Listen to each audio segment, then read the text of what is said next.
Les ruego, por favor, que vayan en sus Biblias a Romanos capítulo 8. Vamos a leer los versículos 35 hasta el final. Dice así la palabra del Señor: ¿Quién nos separará del amor de Cristo? ¿Tribulación o angustia o persecución o hambre o desnudez o peligro o espada? Tal como está escrito, por causa tuya somos puestos a muerte todo el día. Somos considerados como ovejas para el matadero, pero en todas estas cosas somos más que vencedores por medio de aquel que nos amó. Porque estoy convencido de que ni la muerte, ni la vida, ni ángeles, ni principados, ni lo presente, ni lo porvenir, ni los poderes, ni lo alto, ni lo profundo, ni ninguna otra cosa creada nos podrá separar del amor de Dios que es en Cristo Jesús, Señor nuestro. Alguien decía que este pasaje de Romanos es la porción más extraordinaria del capítulo más extraordinario del libro, de la carta más extraordinaria del libro más extraordinario del mundo, que es la palabra de Dios. Este es el pasaje más extraordinario, del capítulo más extraordinario, de la carta más extraordinaria, del libro más extraordinario del mundo, que es la palabra de Dios. Este capítulo inicia con la asombrosa declaración de que ya no hay condenación para aquellos que están en Cristo Jesús, y concluye con otra asombrosa declaración, y es que para los creyentes ya no hay separación. No hay condenación, no hay separación. Y en medio de ambas declaraciones encontramos argumento tras argumento para afianzar a los creyentes en la seguridad de su salvación en Cristo, en la certeza de que ningún cristiano verdadero se perderá. Nuestra salvación es como una especie de cadena entre dos eternidades. Pablo nos dice en el versículo 28 al 30 de este capítulo que a todos los que Dios predestinó en la eternidad pasada con el propósito de hacerlos conforme a su Hijo, a esos mismos en el tiempo llamó, y a todos los que llamó, a esos mismos justificó, y a todos los que justificó, a esos mismos, dice Pablo, en la eternidad futura también los glorificó. Es un pasado profético. Dios lo ve como un hecho consumado, y por eso Pablo dice: ya fueron glorificados. El mismo grupo que fue predestinado para ser como Cristo, ese mismo grupo será glorificado, porque la glorificación no es otra cosa que ser como Jesús en cuerpo y alma. En el presente estamos siendo gradualmente transformados a su imagen, pero esa obra será concluida cuando estemos en su bendita presencia. Ahora bien, yo sé que muchos consideran esta doctrina de la seguridad de salvación como una especie de licencia para pecar, algo así como: ustedes quieren decir que nosotros podemos vivir como quieran, como nos dé la gana, como nos vengan ganas, y como quiera somos salvos. No, eso no es lo que esta doctrina enseña. Como decíamos en un mensaje anterior, a todos los que Dios justifica también los santifica, es decir, los liberta de la esclavitud del pecado para que ahora podamos obedecer a Dios, y los va transformando progresivamente a la imagen de Cristo. La justificación y la santificación siempre van de la mano. El que no está siendo santificado no ha sido justificado. Ahora, lo irónico de todo esto es que creer que la salvación se pierde. Algunas personas dicen: si ustedes enseñan eso en la iglesia, están motivando a la gente a pecar, están motivando a los cristianos a no ser santos. Lo irónico de esto es que creer que la salvación se pierde en realidad no nos motiva a ser más santos. Es todo lo contrario. Cuando alguien cree que la salvación se pierde, va a tratar de obedecer, pero movido por un temor servil, por un temor de esclavo, no con la gratitud de un hijo que sabe que será amado por su padre. De hecho, una persona que cree que la salvación se pierde, en un momento dado puede verse tentado a hundirse en un lodazal de pecado porque cree que ya perdió la salvación. ¿Para qué voy a seguir luchando si como quiera ya perdí la salvación que tenía en Cristo?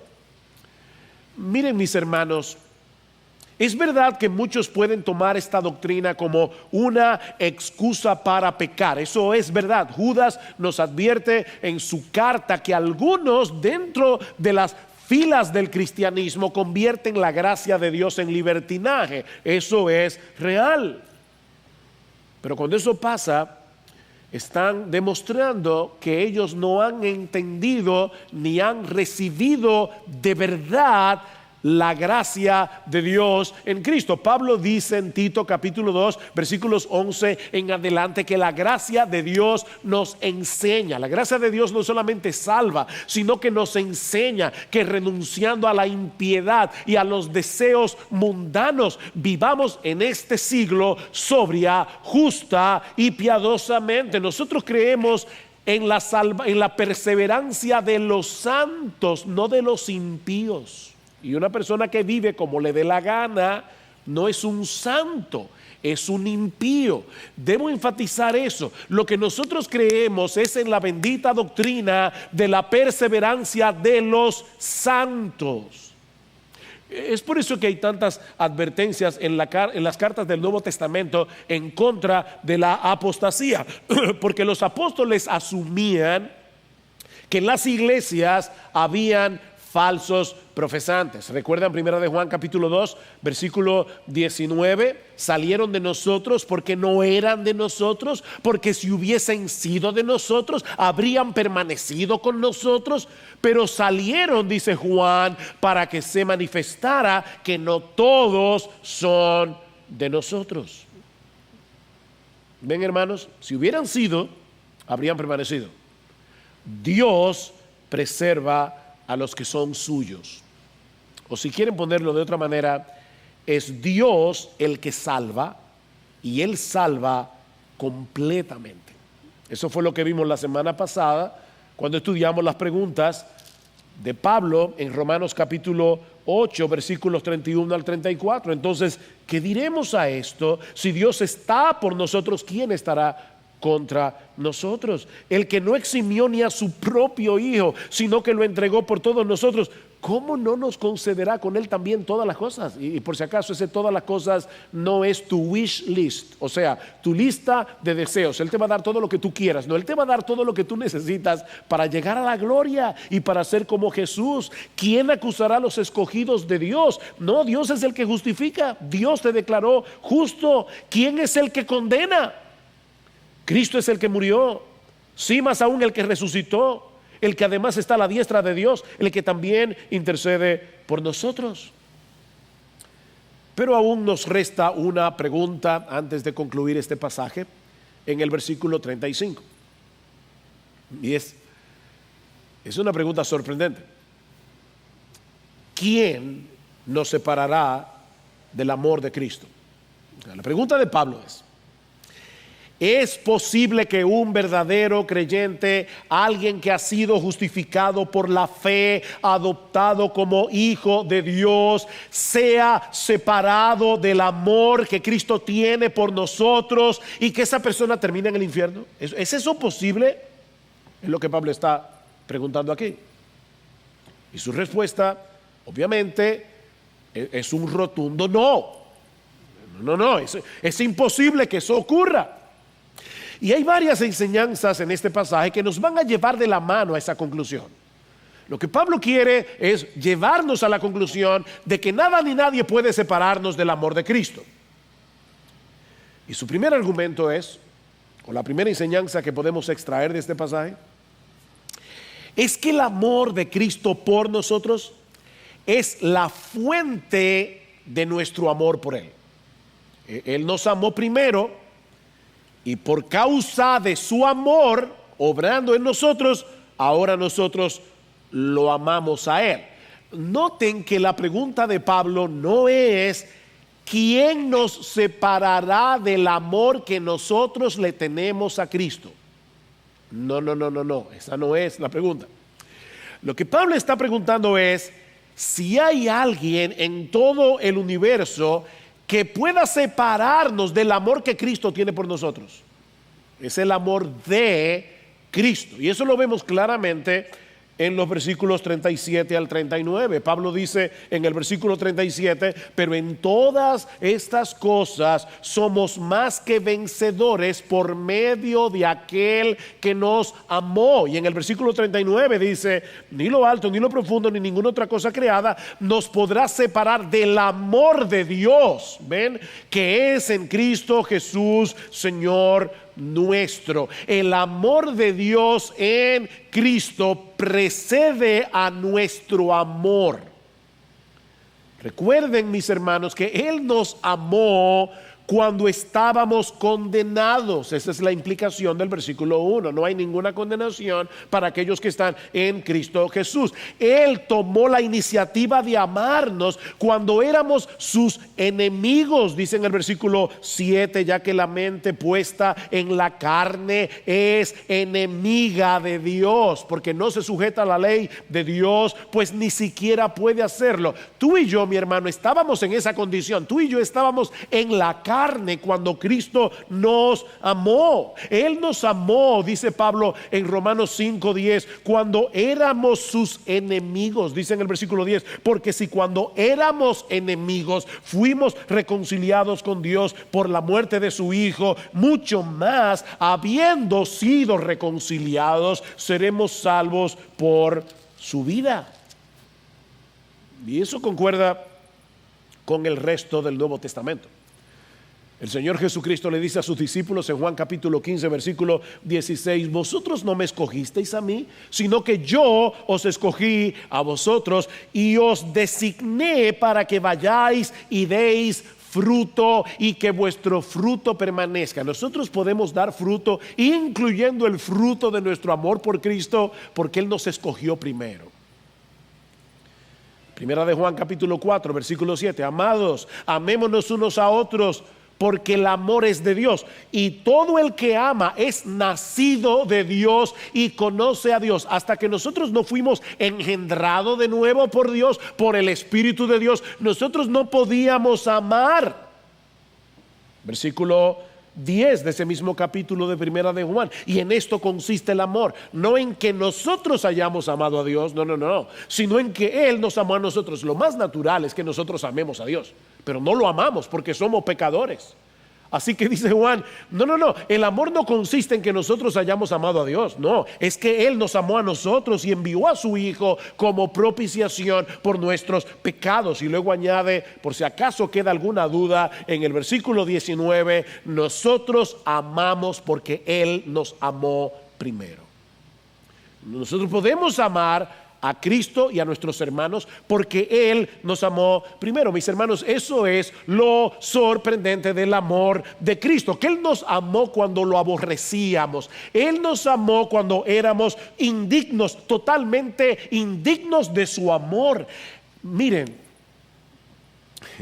yo les ruego a Dios que su Espíritu venga por la cámara y llegue hasta tu casa y obre en tu corazón. Escucha esto.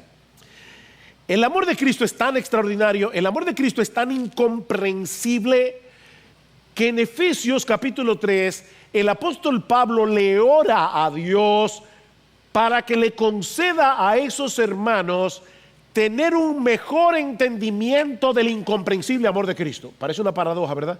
Tener un mejor entendimiento del incomprensible amor de Cristo. Dice Pablo, por esta causa pues doblo mis rodillas, capítulo 3 versículo 14, doblo mis rodillas ante el Padre de nuestro Señor Jesucristo, a fin de que, arraigados y cimentados en amor, seáis capaces de comprender con todos los santos cuál es la anchura, la longitud la altura y la profundidad y de conocer el amor de Cristo que sobrepasa el conocimiento. Pablo quería que estos hermanos arraigaran y cimentaran sus vidas en el amor de Cristo. Un amor que sobrepasa por mucho nuestra capacidad de comprensión. Y es ahí precisamente donde descansa la seguridad del creyente. No es en que nosotros amemos a Cristo, y nosotros amamos a Cristo. Pero es un amor débil, es un amor fluctuante. No, nuestra seguridad está en que Él nos ama. Una vez le preguntaron a un famoso teólogo del siglo XX, ya murió, y le preguntaron en una entrevista: en todos los años que tú tienes como teólogo, ¿cuál es la verdad más profunda que tú has extraído de la Biblia? Y él respondió citando en inglés, obviamente, una canción infantil que se canta en las iglesias: Jesus loved me, this I know. Jesús me ama, y yo lo sé. Dice, yo no tengo una verdad más profunda que esa. Jesús me ama. Dice Martin Lloyd-Jones, no es el caso de que estemos aferrándonos a Cristo. Nosotros nos estamos aferrando a Cristo y por eso la fuerza de nuestros dedos sea lo vital en esta relación. No son las fuerzas de mis dedos lo vital en esta relación. Más bien es Cristo el que nos agarra a nosotros y su mano es poderosa, es todopoderosa. ¿Quién nos separará del amor de Cristo? Mi hermano, nuestra seguridad en Cristo no depende de nuestro amor por Él. Depende de que Él decidió soberanamente amarnos cuando no éramos dignos de su amor. Pero aprendemos también de este pasaje, en segundo lugar, que el amor de Cristo por nosotros no es incongruente con nuestras aflicciones. El amor de Cristo por nosotros no es incongruente con nuestras aflicciones. 3 veces se menciona en este pasaje el amor de Cristo. En el versículo 35 al principio, en el versículo 37 en el medio y en el versículo 39 al final. El amor de Cristo, el amor de Cristo, el amor de Cristo. Y entre declaración y declaración, Pablo nos habla de la realidad del sufrimiento en la vida cristiana. Cristo nos ama, nosotros sufrimos. Los creyentes van a sufrir en este mundo caído. Mis hermanos, Dios no nos ha prometido otra cosa. Yo no sé cómo los que predican el evangelio de la prosperidad pudieran predicar de Romanos 8. Porque en este pasaje se nos habla de la realidad del sufrimiento de los creyentes. De manera, mis hermanos, que no podemos cometer el error de concluir que Dios no nos ama porque estamos sufriendo. Y es algo que el diablo te susurra. Por eso es que esta verdad es tan importante. Pablo conoce al diablo. Pablo sabe cómo el diablo opera, cómo el diablo le susurra al creyente en medio de la aflicción: Dios no te ama. No podemos llegar a esa conclusión que dice Pablo en Romanos 8:17. Si somos hijos, también herederos, herederos de Dios y coherederos con Cristo, si en verdad padecemos con Él, a fin de que también seamos glorificados con Él. Padecemos con Él, seremos glorificados con Él. Versículo 18, pues considero que los sufrimientos de este tiempo presente no son dignos de ser comparados con la gloria que nos ha de ser revelada. Mis hermanos, el Nuevo Testamento no solo enseña que el sufrimiento es parte de la vida cristiana, sino que Dios está usando el sufrimiento para cumplir su propósito de conformarnos a la imagen de Jesús. Como dice Sinclair Ferguson, la relación entre el sufrimiento y la gloria no es cronológica. O sea, no es primero sufrimos y después viene la gloria. No, dice Ferguson, esta relación entre el sufrimiento y la gloria es causal. No es cronológica, es causal. O sea, Dios está causando en nosotros niveles de gloria a través del sufrimiento. Escuchen esta cita. A través de fricciones y aflicciones, Él pule y transforma el carácter para reflejar de nuevo su imagen, que es completa y perfectamente revelada en Jesucristo. Eso es exactamente lo que Pablo nos enseña en 2 Corintios capítulo 4. Por tanto, no desfallecemos. Antes bien, aunque nuestro hombre exterior va decayendo, sin embargo, nuestro hombre interior se renueva de día en día, pues esta aflicción leve y pasajera, y Pablo le llama aflicción leve y pasajera a todo lo que él relata después en el capítulo 11. Pablo tenía un doctorado en sufrimiento y dice, esta leve aflicción pasajera nos produce, ven ahí la relación causal, nos produce un eterno peso de gloria que sobrepasa toda comparación.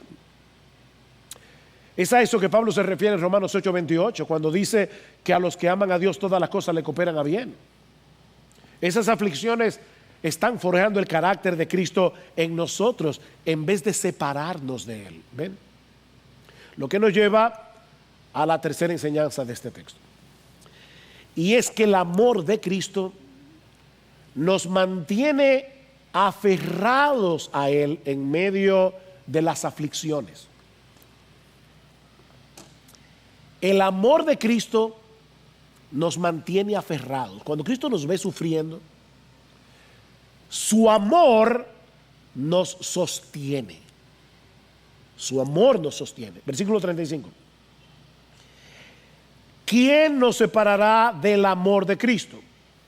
La respuesta evidente es, nadie puede hacerlo. Porque no se trata simplemente de que el creyente está pegado a Cristo, sino de que el creyente está en Él. Recuerden Romanos 8:1. No hay ninguna condenación para los que están en Cristo Jesús. Nuestra vida está unida a Cristo por la fe. O como dice Pablo en Colosenses capítulo 3 versículo 4, nuestra vida está escondida con Cristo en Dios. Nuestra vida está escondida con Cristo en Dios. La pregunta es, ¿puede alguien llegar al trono mismo de Dios y arrebatarnos de ahí? Esa es la pregunta. No, eso es absolutamente imposible. Problemas vendrán y muchos a lo largo de nuestra vida. La lista de Pablo en el versículo 25 es muy variada. ¿Quién nos separará del amor de Cristo? ¿Tribulación? Es decir, las dificultades de todo tipo que nos oprimen y amenazan con hundirnos. ¿Podrán separarnos del amor de Cristo? No. Como dice Martin Lloyd-Jones, Cristo es demasiado fuerte. Angustia. A veces nos encontramos en situaciones que representan un peligro para nosotros. Puede ser a veces imaginario. Nosotros creemos que estamos en peligro, pero puede ser real. Y no sabemos qué hacer. Situaciones que pueden llevarnos al borde de la desesperación. ¿Podrán esas circunstancias separarnos del amor de Cristo? No, Cristo es más fuerte. Persecución. Personas que nos acosan por causa de nuestra relación con Cristo, personas que se oponen abiertamente al Evangelio. No, dice Pablo, porque Cristo es más fuerte. ¿Hambre o desnudez? No, tampoco. Porque el verdadero creyente sabe que es mejor tenerlo a Él, aunque no tengamos nada de este mundo, que tenerlo todo y no tenerlo a Él. Así que tampoco el hambre y la desnudez. Él es más valioso que todo lo que el mundo pueda darnos. Él es más valioso que la comida. Eso es lo que Pablo está diciendo. Él es más valioso que el vestido. Peligro. Aquellas cosas que tienden a producirnos temor, ¿podrán separarnos del amor de Cristo? No, Él es más fuerte. Y finalmente, Pablo menciona la espada. Muchos creyentes han sido martirizados a lo largo de la historia. Dice en el versículo 36, tal como está escrito, por causa tuya somos puestos a muerte todo el día, somos considerados como ovejas para el matadero. Por causa tuya somos llevados a la muerte. Pero ¿saben qué, mis hermanos?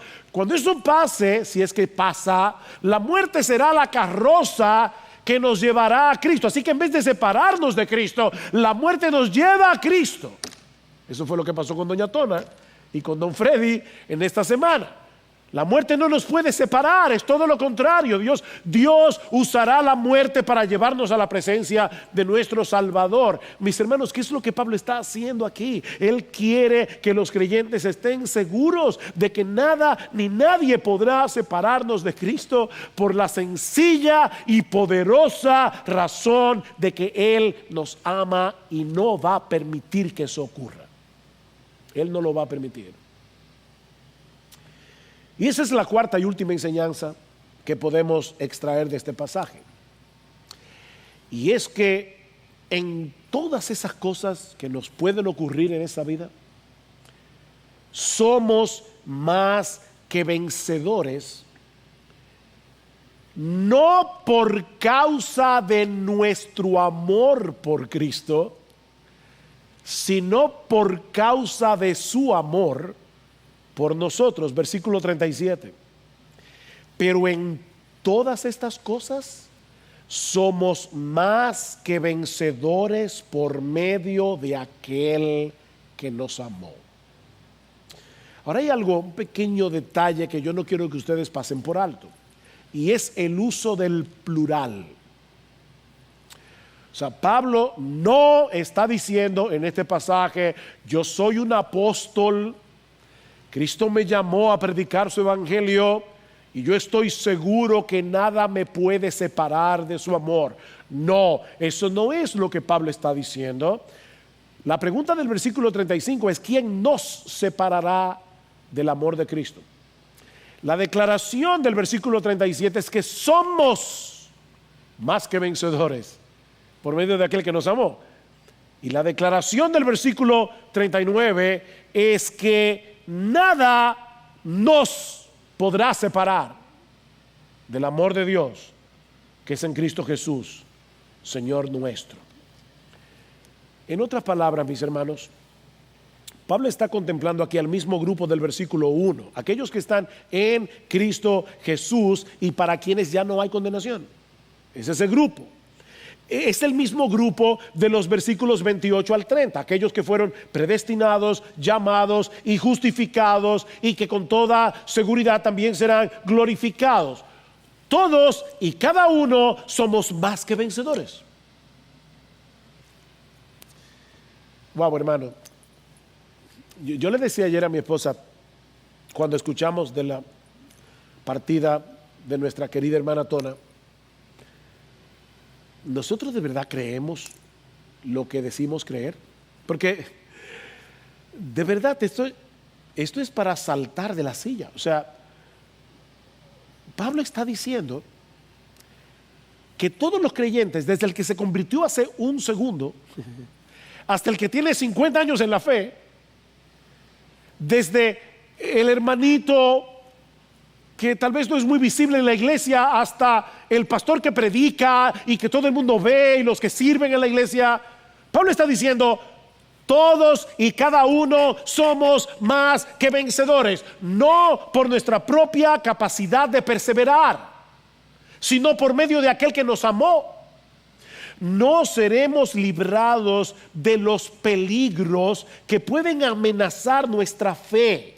Pablo no promete aquí, Dios no promete que vamos a ser librados de los peligros que pudieran amenazar nuestra fe. ¿Por qué me está pasando esto? Hay creyentes que tienen dudas en medio de la aflicción, y no seremos librados de esas cosas, sino que seremos vencedores en medio de esas cosas, padeciendo esas cosas.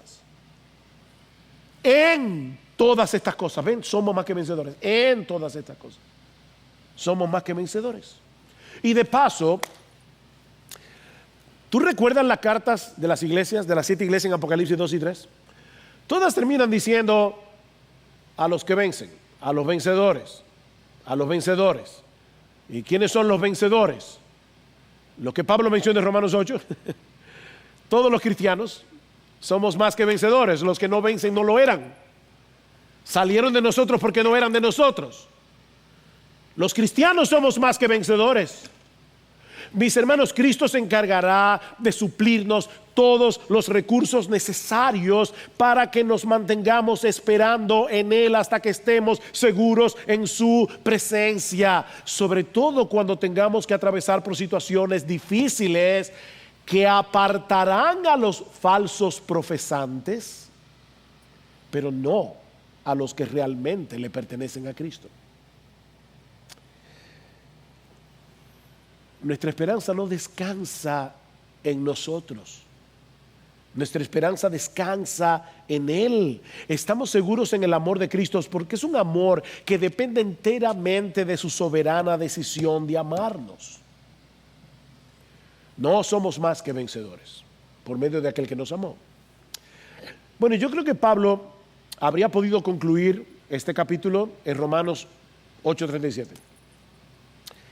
Y los creyentes tendríamos todas las razones del mundo para estar seguros de nuestra salvación. Pero ¿saben qué? Pablo no ha concluido.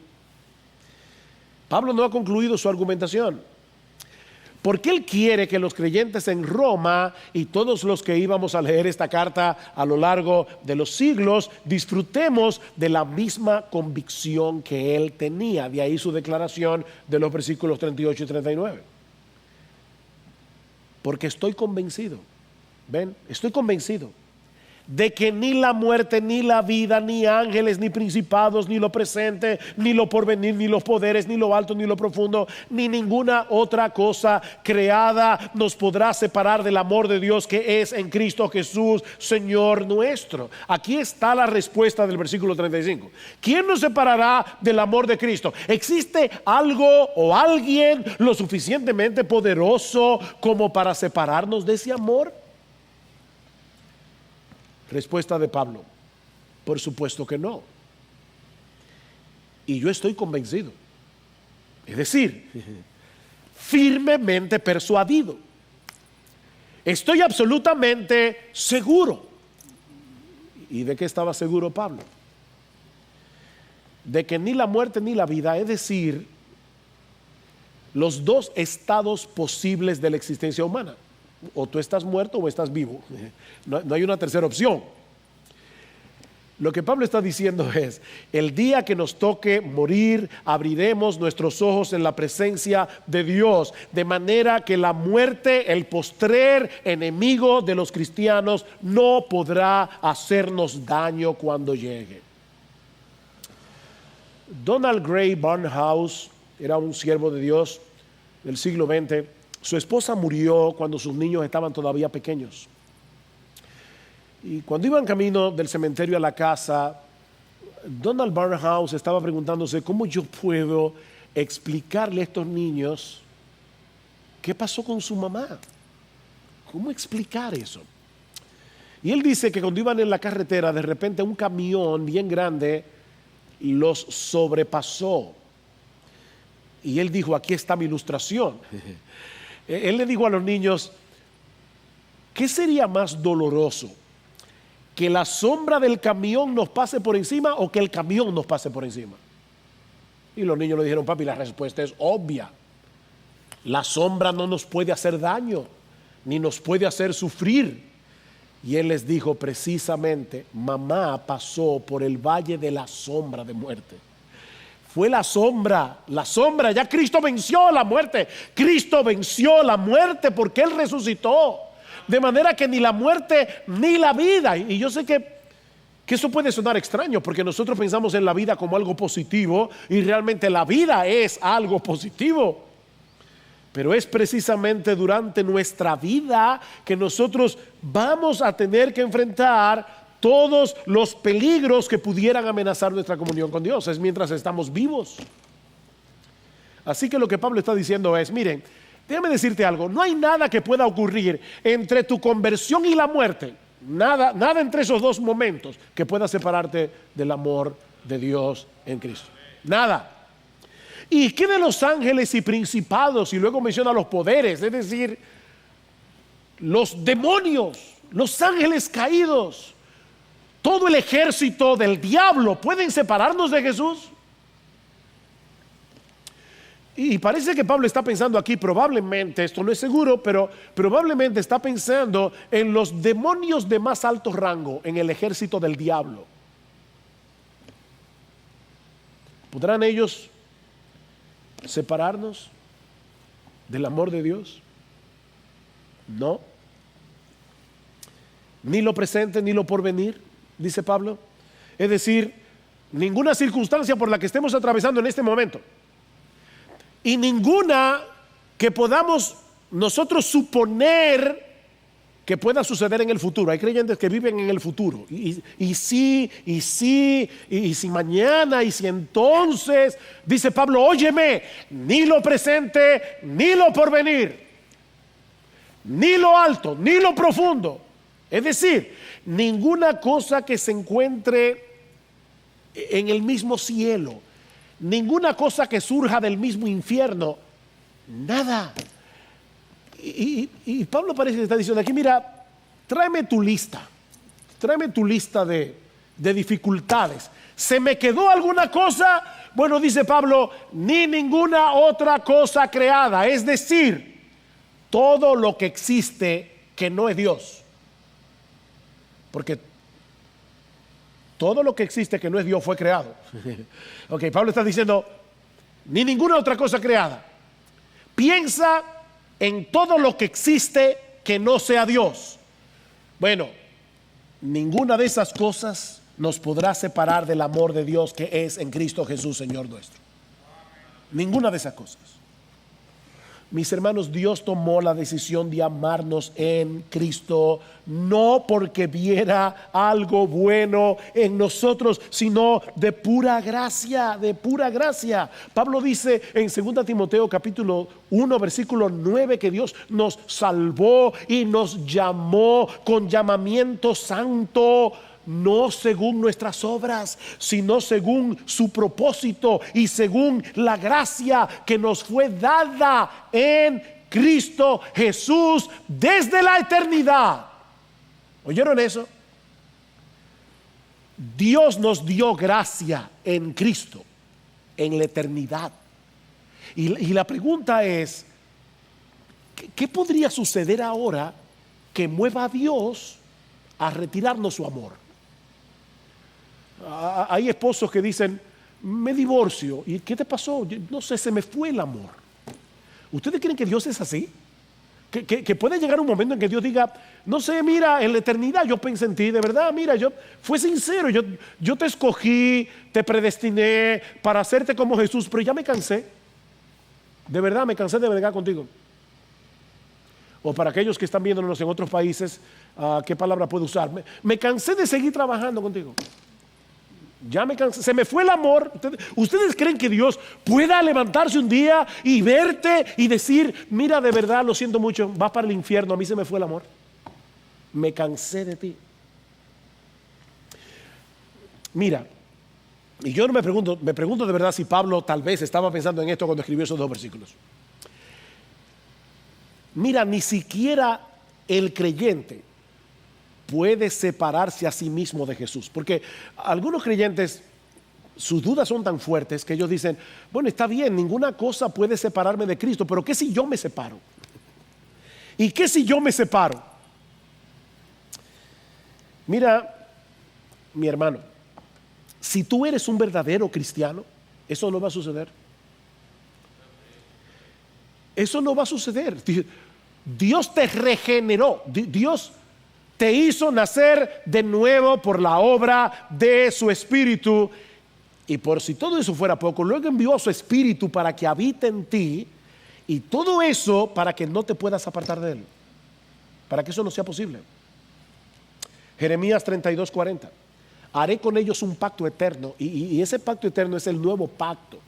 El nuevo pacto que fue inaugurado cuando Cristo murió en la cruz del Calvario. De manera que nosotros somos los creyentes del nuevo pacto, con quienes Dios hizo ese pacto. Dice, haré con ellos un pacto eterno por el que no me apartaré de ellos para hacerles bien, e infundiré mi temor en sus corazones para que no se aparten de mí. ¿Tú oíste eso? Ni yo me apartaré de ellos para hacerles bien, Romanos 8:28. Esta es la versión antiguo testamentaria de Romanos 8:28. Yo no me apartaré de ellos para hacerles bien, y tampoco ellos se apartarán de mí. Dios hizo un pacto para que eso no pase. Si eres un verdadero creyente, Dios te ha hecho una nueva creación en Cristo. 2 Corintios 5:17. Si alguno está en Cristo, nueva criatura, o literalmente nueva creación es. Él te ha dado una nueva vida con nuevos deseos, con nuevas motivaciones, para que nunca te apartes de Él. Eso no es posible. Los que se apartan definitivamente es que nunca fueron suyos. Nunca fueron suyos. Primera de Juan 2:19, ¿recuerdan? Salieron de nosotros, pero no eran de nosotros, porque si hubiesen sido de nosotros, habrían permanecido con nosotros, pero salieron, dice Juan, para que se manifestase que no todos son de nosotros. Y es lo mismo que dice el Señor Jesucristo en Mateo 7:23. Apartados de mí, nunca os conocí, hacedores de maldad. La nueva vida que tenemos en Cristo, hermanos, es eterna. ¿Oyeron eso? Es eterna. ¿Saben por qué? Porque es la vida indestructible de Cristo mismo. La nueva vida que tenemos en Cristo es eterna, porque es la vida indestructible del mismo Cristo. Yo creo que hay personas que creen que la vida eterna es como una píldora que Dios le da a las personas cuando creen. No, la vida eterna es Cristo mismo, a quien nosotros estamos unidos por la fe. No es algo que Dios nos da, es alguien. Esta es la vida eterna, que te conozcan a ti, el único Dios vivo y verdadero, y a Jesucristo, a quien has enviado. ¿Qué dice Juan en su primera carta? Todo lo que es nacido de Dios vence al mundo. Y un poco más adelante dice que Dios nos ha dado vida eterna, y esta vida está en su Hijo. Ven, esta vida está en su Hijo. El que tiene al Hijo tiene la vida. El que no tiene al Hijo de Dios no tiene vida. Esa vida es indestructible, mis hermanos, porque es la vida de Jesucristo en nosotros. Así que todos los creyentes, todos, pueden decir como Pablo: yo estoy convencido.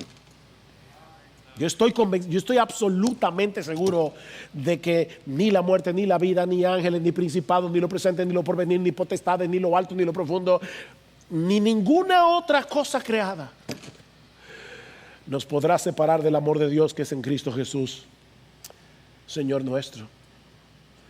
Me encanta como lo dice George Matheson, un siervo de Dios, nacido en Glasgow, Escocia, en 1842. Este muchacho desde niño comenzó a tener problemas con la ceguera, hasta que finalmente a los 18 años se quedó completamente ciego.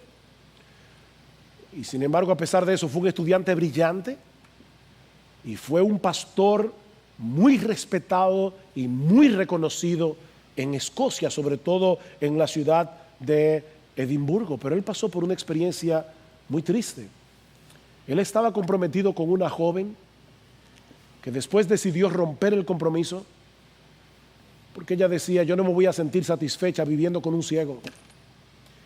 Y muchos creen que fue precisamente en medio del dolor de esa separación que este hombre compuso un himno tan hermoso, un himno que dice en su primera estrofa: oh amor que no me dejarás, descansa mi alma siempre en ti, es tuya y tú la guardarás, y en el océano de tu amor más rica al fin será. Wow.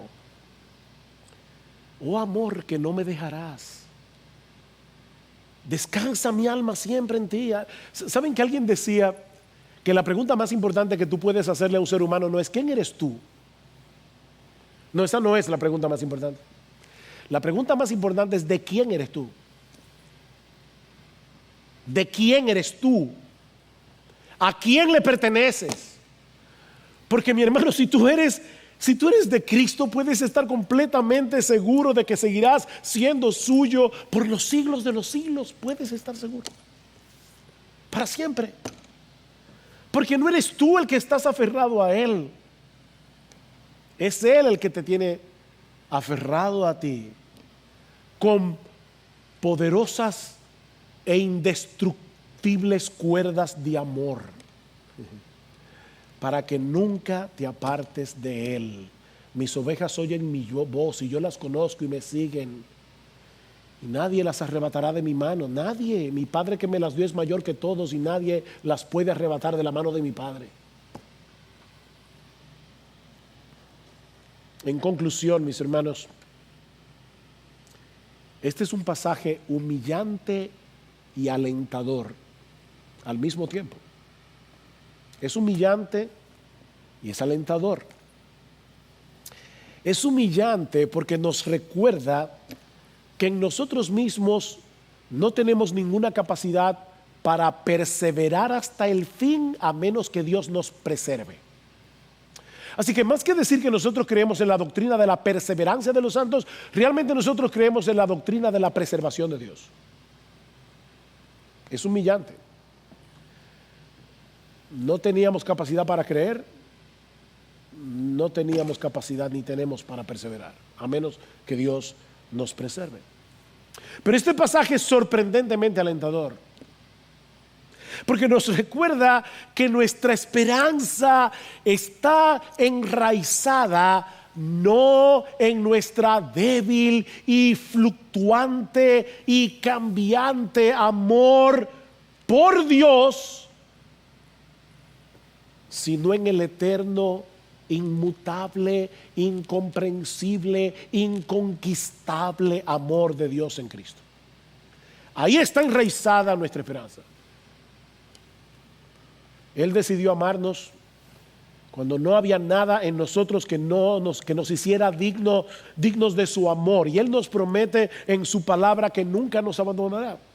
¿Qué dice en Hebreos capítulo 13, versículo 6? Yo no te desampararé, ni te dejaré. De manera, oigan esto, de manera que podemos decir confiadamente, el Señor es mi ayudador, yo no temeré a lo que pueda hacerme el hombre. El Señor es mi ayudador. Si Dios está por nosotros, ¿quién puede contra nosotros? Oh, mis hermanos, qué bendita confianza tenemos en Cristo para seguir corriendo la carrera, para seguir peleando la batalla de la fe, la buena batalla de la fe. Cobra ánimo, mi hermano, porque en medio de las incertidumbres de esta vida presente, el amor de Cristo es como un ancla que puede resistir cualquier tempestad, por fuerte que sea. Pero lo más grandioso que aprendemos de este pasaje es que no hay nada más precioso, ninguna posesión más valiosa que el amor de Cristo. ¿Se dieron cuenta del argumento? Él está diciendo: gloríate, cristiano, porque nada nos puede separar del amor de Cristo. Puede que venga hambre, puede que venga desnudez, puede que venga peligro, puede que venga la espada y el martirio. ¿Y sabes qué? El amor de Cristo es mejor. El amor de Cristo es mejor. Mira, mi hermano, si tú tienes el amor de Cristo, tú lo tienes todo. Tú lo tienes todo, mi hermano. Consuélate en eso. Tu consuelo no debe estar en que algún día se descubra una vacuna para esta pandemia, que se descubra una cura definitiva para el coronavirus. No, tu consuelo no puede estar en eso, y mucho menos debe estar en entontecer tu mente con el entretenimiento. No, mi hermano, tu consuelo está en el amor de Cristo. Jesus loves me, this I know. Jesús me ama, yo lo sé porque la Biblia me lo dice, no por mis circunstancias. Si alguien puede decir Cristo me ama, si alguien puede decir conscientemente por lo que dice la Escritura, porque ha venido a Cristo en arrepentimiento y fe, porque ha decidido divorciarse de su vida de pecado y confiar únicamente en la muerte de Cristo en la cruz del Calvario, ha dejado de confiar en su propia justicia para abrazar por la fe la justicia de Dios en Jesucristo. Si alguien ha hecho eso, si tú puedes decir Cristo me ama, mi hermano, tú lo tienes todo. Pero también debo decirte que si tú no tienes a Cristo, tú no tienes nada. Si tú no tienes a Cristo, tú no tienes nada. Si todavía tú no has reconocido tu pecado delante de Dios, si todavía tú no has llegado al entendimiento de que tú eres pecador, que tú mereces el infierno, y has venido a Cristo humillado, pidiéndole que te salve, pidiéndole que tenga misericordia de ti, confiando únicamente en Él, tú no tienes nada. Oh, pero yo quiero invitarte en este día a que te refugies en su amor. Ven y refúgiate en su amor. Cristo mismo te invita por medio de su evangelio a que vengas a Él. Cristo te invita a que te despojes por completo de la justicia que tú crees que tú tienes, para que abraces su justicia perfecta por medio de la fe. Porque esa es la única justicia que Dios acepta en su presencia. La justicia perfecta de su Hijo. Mi amigo, ven a Cristo y ven ahora. Porque de lo contrario puedes estar seguro de que te perderás. No hay salvación fuera de Cristo. La buena noticia es que esa salvación está disponible hoy para todos por medio de la fe. Por medio de la fe. Ven a Cristo y ven ahora.